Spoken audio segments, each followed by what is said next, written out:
अस्सलामुअलैकुम वरहमतुल्लाहि वबरकातुहू। कक्षा 8।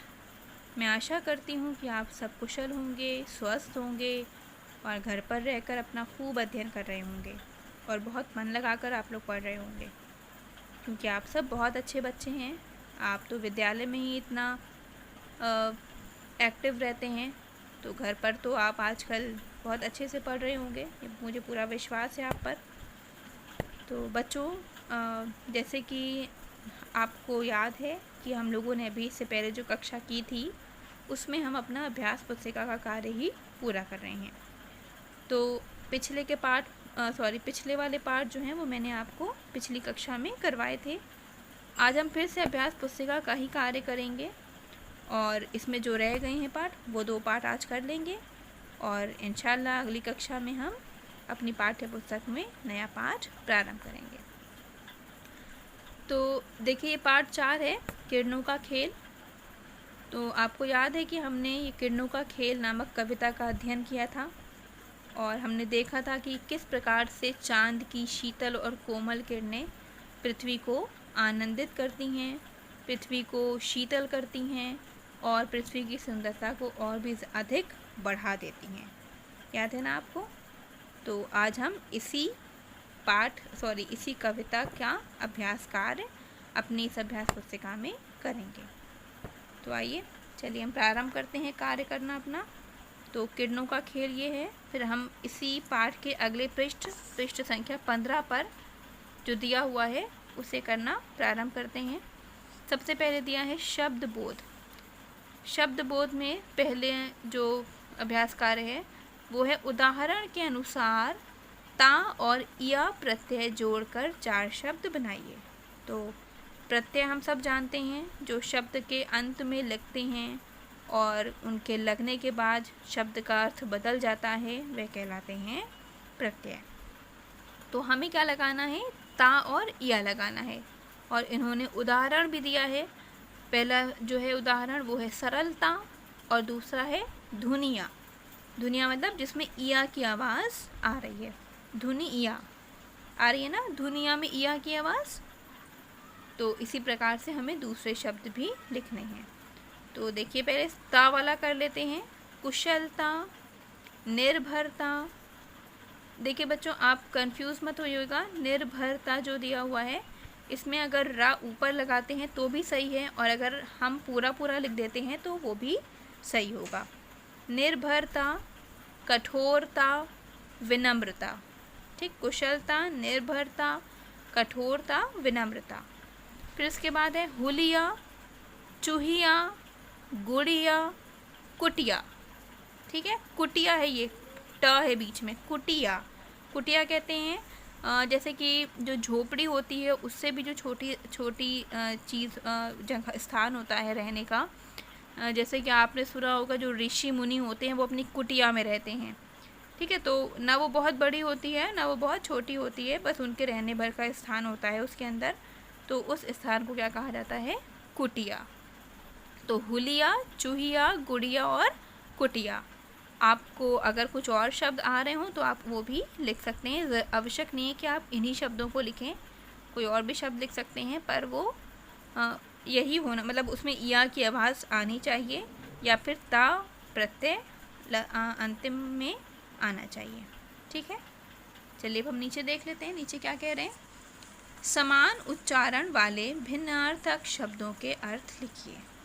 आपने कई बार ये पढ़ा है कि कुछ शब्द ऐसे होते हैं जो लिखने में, सुनने में और देखने में लगभग एक जैसे होते हैं, है ना। बहुत ज़्यादा अंतर नहीं होता है उनको सुनने, लिखने या बोलने में, परंतु उनका अर्थ एक दूसरे से बिल्कुल भिन्न होता है।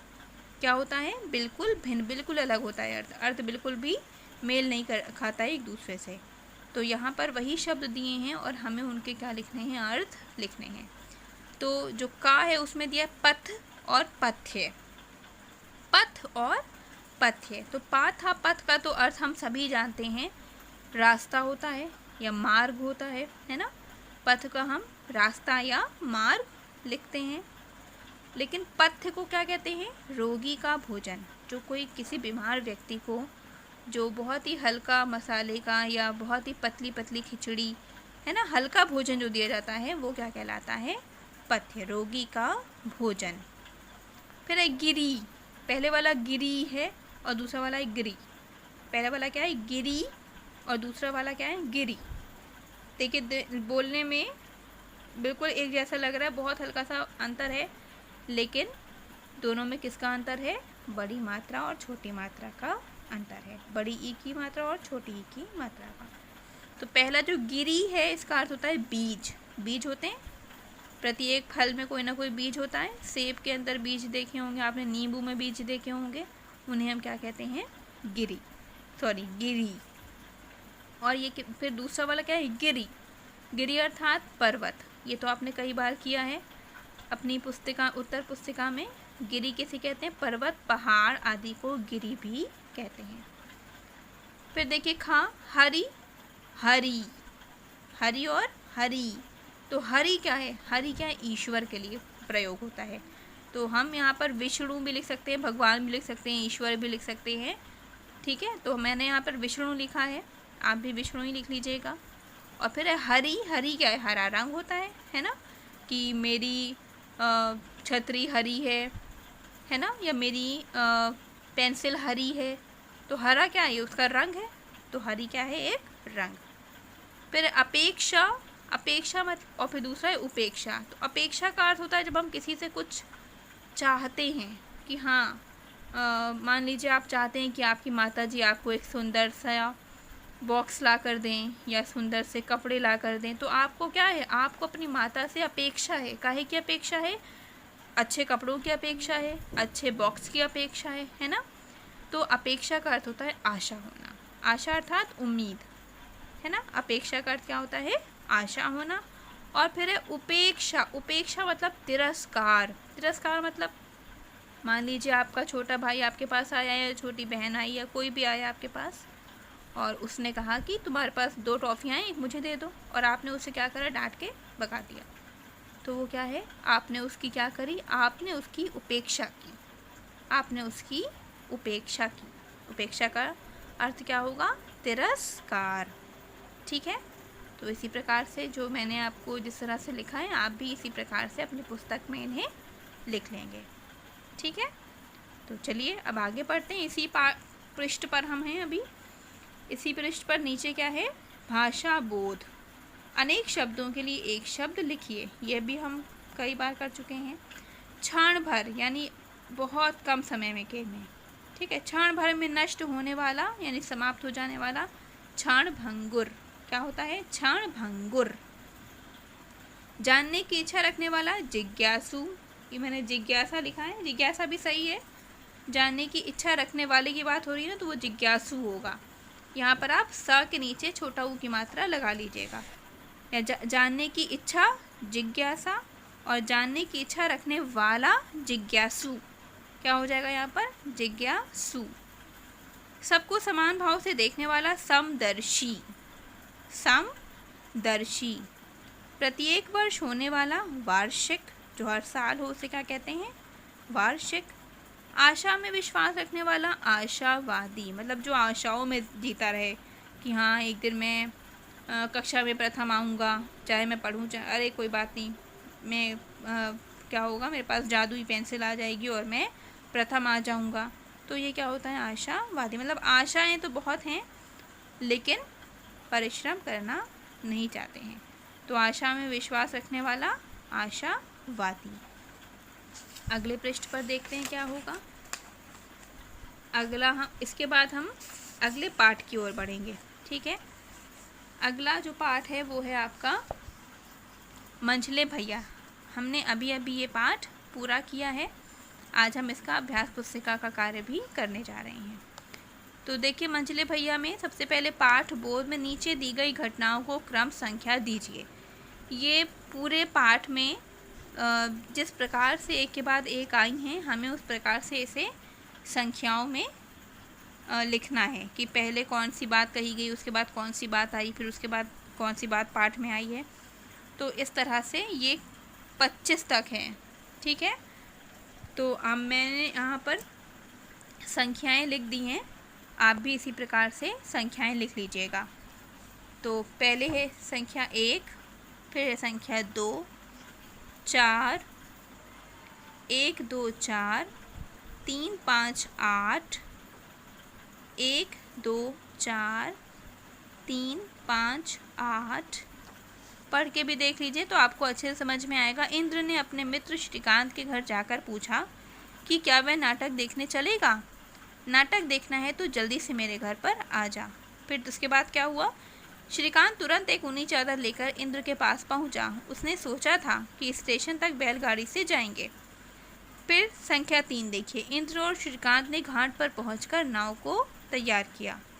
फिर संख्या 4 देखिए, इंद्र के मंझले भैया बड़ी देर में नदी के घाट पर पहुंचे।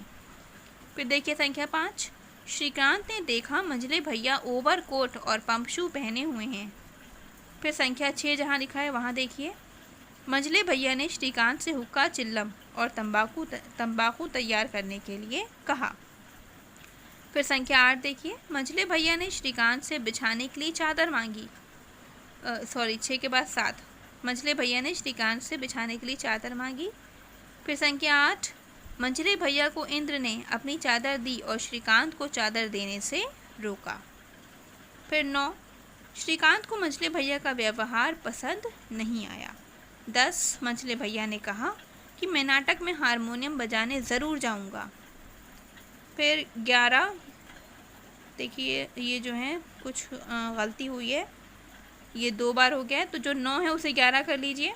हवा धीमी होने से नाव का पाल बेकार हो गया। फिर जो 12 है उसे जो 9 था उसे 11 कर लीजिए और जो 12 है उसे 11 करिएगा। मंझले भैया ने नाव को रस्सी से खींचने के लिए कहा। फिर इंद्र ने कहा कि घर लौट चलें क्योंकि उल्टी धार में डाल नहीं चलेगा। फिर अंतिम पंक्ति, मंझले भैया को तेज़ भूख लगने लगी और कुछ खाने के लिए मांगा। फिर हम अगले पृष्ठ पर आ जाएंगे। इंद्र और श्रीकांत ठंडे पानी में उतर गए और नाव खींचने लगे। किनारे पर उतरकर मंझले भैया टहलने लगे और गाना गाने लगे। इंद्र और श्रीकांत पास के गांव में खाने की तलाश में चले गए। इसके बाद देखिए नीचे दिया हुआ है, गांव में खाना नहीं मिला तो दोनों वापस मंझले भैया के पास लौटे। फिर 18 देखिए, मंझले भैया नाव के पास कहीं दिखाई नहीं दिए। फिर 19, कुत्ते मंझले भैया को अजनबी समझकर काटने के लिए उनके पास आ गए। फिर 20, कुत्तों से बचने के लिए मंझले भैया पानी में कूद गए। फिर 21, मंझले भैया का एक पंपशू किनारे पर पड़ा था। फिर 22, इंद्र और श्रीकांत ने आवाज़ दी तो मंझले भैया ने अपने पास आने के लिए कहा। 23, इंद्र और श्रीकांत ने मंझले भैया को खींचकर पानी से बाहर निकाला। फिर 24, मंझले भैया को जीवित देखकर इंद्र और श्रीकांत खुश हो गए। फिर अंतिम पंक्ति 25, मंझले भैया ने भीगे कपड़े उतारे और चादर ओढ़कर लेट गए। इसी प्रकार से आप भी इसको संख्याओं में रख लेंगे जैसे मैंने भी आपको बताया है। अब इसके बाद हम अगले पृष्ठ पर आ जाएंगे, पृष्ठ संख्या 20 पर। पृष्ठ संख्या 20 पर देखिए शब्द बोध दिया हुआ है। निम्नलिखित शब्दों की वर्तनी को शुद्ध कीजिए। वर्तनी जानते हैं किसे कहते हैं? वर्तनी कहते हैं स्पेलिंग्स को। वर्तनी क्या कहते हैं? किसे कहते हैं? स्पेलिंग। तो जितने भी शब्द दिए हैं इनकी वर्तनी गलत है, ठीक है। हमें इनकी वर्तनी क्या करनी है? सही करनी है। तो पहला जो शब्द है वो है हुलिया। हुलिया, तो हुलिया नहीं होता है, क्या होता है? हुलिया। क्या होता है? हुलिया, यानी ला पर छोटी की मात्रा होगी। फिर है बारिश। क्या आपने कभी कहा है बारिश हो रही है? नहीं, हम हमेशा क्या कहते हैं? बारिश हो रही है, अर्थात रा पर छोटी की मात्रा होगी। फिर है भूख। हम सब कभी कहते हैं भूख लगी है? भूख नहीं कहते हैं, क्या कहते हैं? भूख लगी है। क्या कहते हैं? भूख लगी है, अर्थात भ के नीचे बड़ा ऊ की मात्रा होगी। फिर है मीठी। क्या लिखा हुआ है? मीठी। क्या आपने कभी कहा है कि मेरी चाय बहुत मीठी है? कभी किसी को कहते हुए सुना है कि मेरी चाय बहुत मीठी है? नहीं, हम हमेशा क्या कहते हैं कि मीठी है ना। यानी माँ और ठा दोनों पर कौन सी मात्रा है? बड़ी ई की मात्रा है। मीठी। तबाकू, सुना है कभी तबाकू किसी को कहते हुए? तबाकू कोई नहीं कहता क्योंकि वो गलत शब्द है। सही शब्द क्या है? तंबाकू। क्या है सही शब्द? तंबाकू। धीमी, धीमी होता है कि इस वाहन की गति धीमी है? नहीं, क्या होता है? धीमी, अर्थात धा और मा पर बड़ी की मात्रा होगी। फिर है शर्मीदा। शर्मीदा सुना है कभी? मैंने तो नहीं सुना शर्मीदा, आपने भी नहीं सुना होगा। हाँ, हमने शर्मिंदा ज़रूर सुना है। सुना है ना शर्मिंदा? तो ये शर्मीदा ना होकर क्या है? शर्मिंदा। क्या हो जाएगा? शर्मिंदा। उपद्रव, सुना है कभी उपद्रव? नहीं, उपद्रव कोई शब्द नहीं है। सही शब्द क्या है? उपद्रव, अर्थात शोरगुल।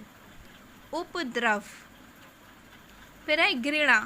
घृणा जैसे कि बोलने और सुनने में जो लग रहा है उस हिसाब से तो ये सही लग रहा है, लेकिन हम घृणा में कभी भी छोटी की मात्रा या पूरा रा नहीं नीचे वाला रा नहीं लगाते हैं। क्यों?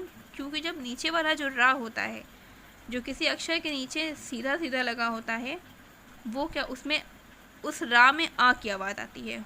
उस रा में कैसी आवाज़ आती है? आ की। जैसे आप लिखते हैं प्रकार, आप लिखते हैं प्रश्न, तो जो नीचे रा लगा है उसमें काहे की आवाज़ आ रही है? आ की आवाज़ आ रही है। पर घृणा में तो र के साथ ई की आवाज़ आ रही है ना। घृणा में र के साथ ई की आवाज़ आ रही है, तो यहाँ क्या लगेगा? यहाँ लगेगा री। क्या लगेगा यहाँ पर? री, घृणा। ठीक है। फिर है प्रायश्चित।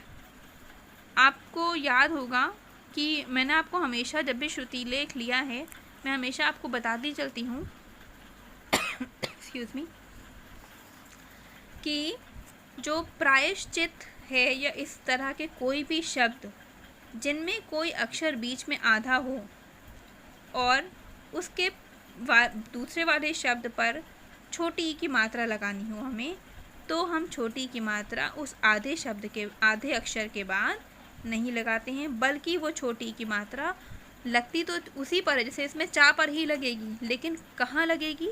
श से पहले। क्यों लगेगी श से पहले?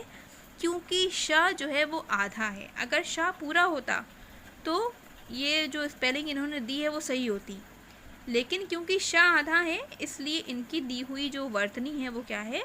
गलत है। तो सही क्या होगा कि मात्रा तो चा पर ही है, पर लगेगी किससे पहले? श से पहले लगेगी। और क्यों लगेगी? क्योंकि श आधा है। ठीक है, तो प्रायश्चित देख लीजिएगा गौर से। सटेशन, सटेशन तो कभी नहीं होता है, हमेशा क्या होता है? इस स्टेशन, और जब इस की आवाज़ आती है तो सा क्या हो जाता है? आधा हो जाता है। तो सटेशन ना होकर क्या होगा? स्टेशन। हारमोनियम, सुना है कभी हारमोनियम? नहीं सुना है ना। हाँ, हम में से कभी किसी ने हारमोनियम शब्द नहीं सुना, बल्कि हमने क्या सुना है या क्या पढ़ा है? हारमोनियम। क्या पढ़ा है हमने? हारमोनियम। ठीक है, तो माँ पर से ई की मात्रा हट जाएगी, वहाँ क्या लगेगा? ओ की मात्रा। तो इस प्रकार से आप ये सारे शब्दों की वर्तनी सही कर लीजिएगा। ठीक है, वर्तनी मतलब उनको लिखने का सही तरीका या उसकी स्पेलिंग। अब देखिए इसी पृष्ठ पर नीचे उदाहरण अनुसार आहट और आवट प्रत्यय जोड़कर शब्द बनाइए। प्रत्यय मैंने आपको बताए हैं, किसी भी शब्द के अंत में जो किसी भी मूल शब्द के अंत में जो शब्द जुड़ जाते हैं वो प्रत्यय कहलाते हैं, और जिनके जुड़ने से मूल शब्द में जुड़ जाने से उस शब्द का अर्थ बदल जाता है। तो इन्होंने उदाहरण भी दिया है, एक दिया है घबराहट और दूसरी तरफ दिया है सजावट। मतलब कि हमें आहट और वट, पहले वाले में आहट वाले शब्द लिखने हैं जिनके अंत में आहट आता हो, और दूसरे वाले में वट, ऐसे शब्द जिनके अंत में वट आता हो। तो देखिए अगर आपको कोई और शब्द आए आपके दिमाग में, या आपको कुछ और शब्द पता हो, आपके शब्दकोश में कुछ और हो, तो आप उसे भी लिख सकते हैं, ज़रूरी नहीं है कि आप यही लिखें। देख लीजिए, गड़गड़ाहट, कड़वाहट, सनसनाहट, हिनहिनाहट, चरमराहट। ठीक है, गड़गड़ाहट, कड़वाहट, सनसनाहट, हिनहिनाहट, चरमराहट। फिर वट, वट वाले देख लेते हैं।